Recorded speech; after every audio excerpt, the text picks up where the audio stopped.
दोस्तों, क्या आप ये जानते हैं भारत का एक ऐसा राज्य है जहां महिलाओं की बजाय पुरुष शादी के बाद अपना घर छोड़कर पत्नी के घर रहने जाते हैं। और एक ऐसा राज्य जहां सिर्फ भारत का ही नहीं बल्कि पूरे एशिया का सबसे स्वच्छ गांव भी मौजूद है। और इस राज्य के कुछ शहरों में पूरे साल बारिश होती है। और एक ऐसा राज्य जहां की मनोरम पहाड़ियां, दूर तक फैले हुए हरे भरे घास के मैदान, सुंदर घाटियां और झरने इसकी सुंदरता में चार चांद लगाते हैं। दोस्तों, आज हम बात कर रहे हैं नॉर्थ ईस्ट के 7 सिस्टर्स में से एक खूबसूरत राज्य मेघालय की। मेघालय दो शब्दों से मिलकर बना है, मेघ और आलय, यानी कि बादलों का घर। मेघालय में आकर आपको ऐसा लगेगा कि मानो आप बादलों के बीच रह रहे हैं। मेघालय के चेरापूंजी और मौसिनराम में पूरी दुनिया के मुकाबले सबसे ज्यादा बारिश होती है। आप चाहे साल के किसी भी समय जाएं, इन दोनों शहरों में आपको बारिश जरूर मिलेगी। मेघालय राज्य की जनसंख्या करीब 34 लाख के आसपास है और इसमें कुल 12 जिले आते हैं। मेघालय अपनी सीमा सिर्फ आसाम के साथ शेयर करता है, वहीं अंतर्राष्ट्रीय स्तर पर मेघालय बांग्लादेश के साथ अपना इंटरनेशनल बॉर्डर भी शेयर करता है। दोस्तों, मेघालय एक कृषि प्रधान राज्य है और यहाँ की लगभग 80% आबादी कृषि पर निर्भर करती है। चावल और मक्का की पैदावार यहाँ प्रमुख तौर पर की जाती है। मेघालय में चावल की मदद से एक खास किस्म की बियर भी बनाई जाती है, जिसे जैंतिया समुदाय के लोग कायदुम और गारो समुदाय में बिटची के नाम से जाना जाता है। इस बियर को धार्मिक समारोह पर यहाँ के समुदाय द्वारा अपने इष्ट देवताओं को चढ़ाया जाता है। इसके अलावा ऑरेंज, पाइनएप्पल, पपीता और केले जैसे फलों का भी उत्पादन होता है। पान और सुपारी के उत्पादन के लिए भी मेघालय राज्य को जाना जाता है। दोस्तों, मेघालय की सुंदरता के कारण लगभग लाखों पर्यटक इस राज्य में घूमने के लिए आते हैं। वैसे तो पूरे साल ही इस राज्य का मौसम काफी सुहाना होता है, लेकिन बारिश के दौरान ये राज्य किसी जन्नत से कम नहीं लगता। मेघालय आने के बाद आपको ऐसा लगेगा कि मानो आप प्रकृति की गोद में आ गए हो। यहाँ हर तरफ आपको खूबसूरत वादियां, हरे भरे जंगल और ऊंचे ऊंचे झरने, नदियां और झीलें देखने को मिलेंगी। यहाँ के सदाबहार में आपको ताजगी का एक अलग ही एहसास होगा। ऐसा माना जाता है अंग्रेजों द्वारा इसकी अद्भुत सुंदरता के कारण मेघालय को स्कॉटलैंड ऑफ द ईस्ट भी कहा गया। जिस राज्य की कल्पना स्कॉटलैंड जैसे सुंदर जगह से की जाए, वो वाकई में कितना सुंदर रहा होगा। यहाँ की संस्कृति, परंपरा और खान पान सब कुछ बेहद खास है। यहाँ पर ज्यादातर लोग किसी न किसी आदिवासी या जनजाति समुदाय से ताल्लुक रखते हैं। मेघालय की सबसे प्रमुख समुदाय का नाम है खासी। इसके अलावा इस राज्य को गारो, खासी, जैंतिया इन 3 प्रमुख समुदाय का घर भी माना जाता है। मेघालय में सबसे ज्यादा ईसाई धर्म के लोग रहते हैं। यहाँ की लगभग 75% आबादी क्रिश्चियन है, वहीं 11% हिंदू और 4% मुसलमान भी हैं। हमारे देश को हमेशा से पुरुष प्रधान देश कहा जाता रहा है, लेकिन मेघालय की बात कुछ और है। यहाँ की खासी जनजाति में महिलाएं घर का प्रधान मानी जाती हैं। घर में छोटे बड़े काम से लेके बाजार जाना और दुकान पर बैठने तक का सारा काम महिलाएं ही करती हैं और महिलाएं ही घर का हिसाब किताब भी देखती हैं। सिर्फ इतना ही नहीं, आपको जानकर हैरानी होगी कि इस जनजाति में महिलाओं की नहीं बल्कि पुरुषों की विदाई होती है। जी हाँ, यहाँ पुरुष शादी के बाद अपनी पत्नी के घर रहने जाते हैं और बच्चों को भी माँ का सरनेम दिया जाता है। वाकई में ये सब देखने के बाद यकीन हो जाता है कि भारत को क्यों विभिन्न संस्कृतियों वाला देश कहा जाता है। मेघालय की ऑफिशियल लैंग्वेज अंग्रेजी है, लेकिन यहाँ के लोग गारो, खासी, जैंतिया और नायर जैसी भाषाओं का इस्तेमाल आम बोलचाल के दौरान करते हैं। वहीं इस राज्य की लिटरेसी रेट 75% के आसपास है। मेघालय के चेरापूंजी में एक गांव है माउलेंग। इस गांव की लिटरेसी रेट 100% है। इसी गांव को एशिया का सबसे स्वच्छ गांव होने का खिताब भी प्राप्त है। यहाँ की सड़कों पर आपको बिल्कुल भी कूड़ा कचरा नजर नहीं आएगा और अगर सड़क पर थोड़ा भी कूड़ा पड़ा हो तो वहाँ से गुजरने वाला कोई भी इंसान उस कूड़े को डस्टबिन में डाल देता है और उसके बाद ही आगे बढ़ता है। माना कि इस गाँव की आबादी 1000 से भी कम है, लेकिन इसके बावजूद यहाँ बड़ी संख्या में टूरिस्ट आते हैं। मेघालय के युवाओं के बीच फुटबॉल का एक अलग ही पागलपन देखने को मिलता है। फुटबॉल के अलावा यहाँ गोल्फ भी काफी लोकप्रिय है। मेघालय की राजधानी शिलोंग में 2 गोल्फ कोर्स भी बने हैं। पहाड़ों के बीच बने ये गोल्फ कोर्स देखने में काफी खूबसूरत नजर आते हैं। जैसे भारत के हर राज्य की अपनी एक वेशभूषा होती है, ठीक उसी प्रकार मेघालय की भी अपनी एक पारंपरिक वेशभूषा है। महिलाओं की पोशाक को यहाँ जैनसिम कहा जाता है, जो कि एक तरह का रेशम का बना हुआ कपड़ा होता है। इस कपड़े को महिलाएं अपने शरीर के चारों तरफ लपेट लेती हैं। मेघालय की एक और वेशभूषा है जिसका नाम है ढाक मंडा। इसे प्रमुख तौर पर गारो समुदाय के लोगों द्वारा पहना जाता है। वहीं बात करें पुरुषों की तो वह ज्यादातर समय लंगोटी पहने हुए नजर आते हैं। ये लोग अपनी छाती और पीठ को एक कपड़े से लपेट लेते हैं और सर पर एक खास किस्म की पगड़ी बांधे रखते हैं। इनकी इस पगड़ी को मेघालय की शान माना जाता है। मेघालय के घरों की बात करें तो आपको शायद इस बात की जानकारी ना हो, लेकिन मेघालय में कई घर बांस के ही बने होते हैं, जिसे नोकाचिक या नुकपेंते कहा जाता है। ये घर देखने में काफी आकर्षित नजर आते हैं। मेघालय राज्य अपनी मेहमान नवाजी के लिए भी जाना जाता है। बाहर से आने वाले टूरिस्टों की मेघालय में जमकर मेहमान नवाजी की जाती है। यहाँ की मेहमान नवाजी देखकर यकीनन आपका दिल खुश हो जाएगा। मेघालय में आप कई ट्रेडिशनल फूड्स का भी आनंद ले सकते हैं, और अगर आप नॉन वेजिटेरियन हैं तब तो फिर आपको सोचना ही नहीं है। जाडो डिश यहाँ के सबसे लोकप्रिय पकवानों में से एक है, जिसे मांस और चावल से तैयार किया जाता है और तली हुई मछलियों से इसकी गार्निशिंग भी की जाती है। इसके अलावा डो खाली भी यहाँ की एक प्रसिद्ध सलाद डिश है और इसे मीट और कई प्रकार की सब्जियों को मिक्स करके तैयार किया जाता है। मेघालय में सुअर और मुर्गों का मांस सबसे ज्यादा खाया जाता है। साथ ही साथ मछली को भी यहाँ काफी पसंद किया जाता है। दोस्तों, मेघालय अपने त्योहारों के लिए भी प्रसिद्ध है। यहाँ के ज्यादातर त्योहार फसलों से संबंध रखते हैं और विभिन्न जनजातियों के लोग त्योहार मनाते हैं। पोम्बलम नोक्रम खासी समुदाय के बीच सबसे ज्यादा लोकप्रिय है। ये एक प्रकार का फसल उत्सव होता है। 4 से 5 दिनों तक चलने वाले इस त्योहार में मेघालय के लोग अपने इष्ट देवताओं को बकरों की बलि चढ़ाते हैं। इसके अलावा बांग्ला एक अन्य त्योहार है। इसे 100 ड्रम के त्योहार के नाम से भी जाना जाता है। ये हर साल मेघालय में गारो जनजाति द्वारा मनाया जाने वाला फसल उत्सव है। ऐसा माना जाता है कि इस उत्सव के दिनों में ड्रम की धुन से पहाड़ गूंज उठते हैं। बसंत ऋतु के दौरान पूरे राज्य में सद सुख मेंसिम नाम का एक त्योहार मनाया जाता है, जिसमें लोग अपने पारंपरिक वेशभूषा पहनकर नाचते गाते हैं और एक दूसरे को बधाइयां देते हैं। इस त्योहार में महिलाएं नाचते समय नरम कदम रखते हुए दिखाई देती हैं और वहीं पुरुष अधिक ऊर्जावान कदम रखते हुए दिखाई देते हैं। मेघालय में भारत का तीसरा सबसे ऊंचा वाटरफॉल भी आप देख सकते हैं। इस वाटरफॉल का नाम है नोह कालिकाई वाटरफॉल, जो कि 340 मीटर की ऊंचाई से गिरता है। चेरापूंजी से लगभग 5 किलोमीटर दूरी पर स्थित 7 नदियों वाला झरना, जिसे मौसमी वाटरफॉल के नाम से भी जाना जाता है, ये झरना मेघालय के प्रमुख स्थानों में शामिल है और इसकी खूबसूरती मानो तो ऐसा लगता है कि जैसे आसमान से दूध की वर्षा हो रही हो। इसके अलावा बेइंग सोंगडोंग फॉल मेघालय के सबसे खूबसूरत झरनों में से एक है, जहाँ पहुँचने के लिए हो सकता है आपको थोड़ी तकलीफ होगी, लेकिन आप यकीन मानिए कि ये आपके सबसे बेस्ट एक्सपीरियंसेस में से एक होगा। दोस्तों, नदियों की बात करें तो आज के दौर में नदियाँ काफी प्रदूषित हो चुकी हैं, लेकिन मेघालय राज्य में बहने वाली उमनगोट नदी को भारत की सबसे साफ नदी का दर्जा प्राप्त है।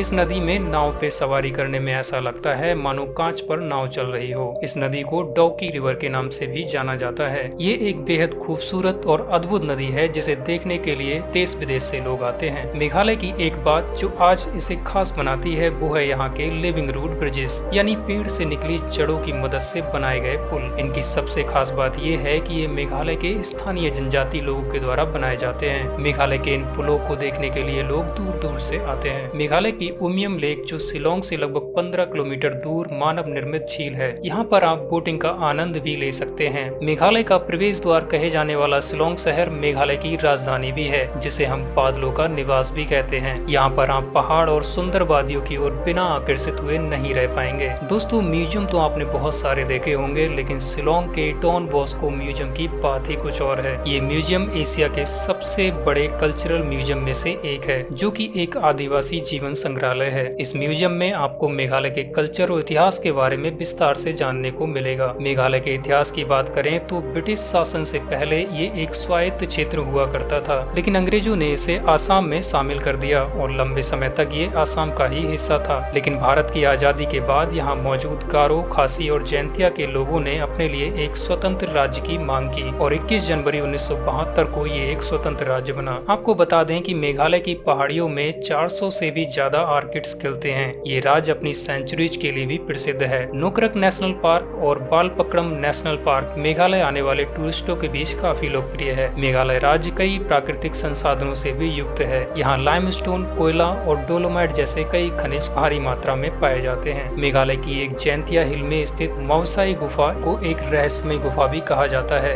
ये गुफा लगभग 150 किलोमीटर तक लंबी है, जिसके अंदर भूल भुलैया जैसा रास्ता है। जब जगमगाती रोशनी चूना पत्थर से मिलती है तो अनगिनत रंग और प्रकाश के पैटर्न का निर्माण होता है, जिसकी वजह से ये गुफा और भी खूबसूरत नजर आती है। इसके अलावा सिजू केव, जो कि गारो के पहाड़ों में स्थित भारत की पत्थरों से निर्मित सबसे लंबी गुफाओं में से एक है। माना जाता है कि इस गुफा में जाना आसान नहीं है, क्योंकि इस गुफा के अंदर एक गहरी नदी भी बहती है। गारो की लोकल लैंग्वेज में इस गुफा को डवाकोल कहा जाता है, जिसका मतलब है चमगादड़ों का घर। मतलब इस गुफा में सैकड़ों सैकड़ों से भी ज्यादा चमगादड़ अपना घर बनाकर रहते हैं। मेघालय घूमने के लिए सबसे अच्छा समय मार्च से जून के बीच माना जाता है। हालांकि आप साल के किसी भी समय मेघालय घूमने आ सकते हैं, लेकिन सर्दियों में यहाँ काफी ठंड होती है। तो वहीं जुलाई के बाद बहुत ज्यादा बारिश भी होती है, इसलिए मार्च से जून का मौसम एकदम सही होता है। इस समय में भी यहाँ थोड़ी थोड़ी बारिश देखने को मिल सकती है। रिमझिम बारिश के बीच पूरा रात स्वर्ग से भी सुंदर दिखाई पड़ता है। आपको बता दें, मेघालय आने के लिए एयर रूट सबसे बेस्ट ऑप्शन है। राजधानी शिलोंग के पास एक हवाई अड्डा है जिसके जरिए आप आसानी से मेघालय पहुंच सकते हैं। लेकिन वहीं आप ट्रेन के जरिए मेघालय आते हैं तो आपको आसाम के गुवाहाटी की टिकट करानी पड़ेगी, जहां से शिलोंग की दूरी लगभग 100 किलोमीटर है। तो दोस्तों, ये था खूबसूरत राज्य मेघालय। उम्मीद है वीडियो आपको पसंद आया होगा और आप अपने दोस्तों और रिश्तेदारों के साथ इस वीडियो को शेयर करना ना भूलें और हमारे चैनल को भी सब्सक्राइब जरूर करें। वीडियो को लास्ट तक देखने के लिए आप सभी का धन्यवाद।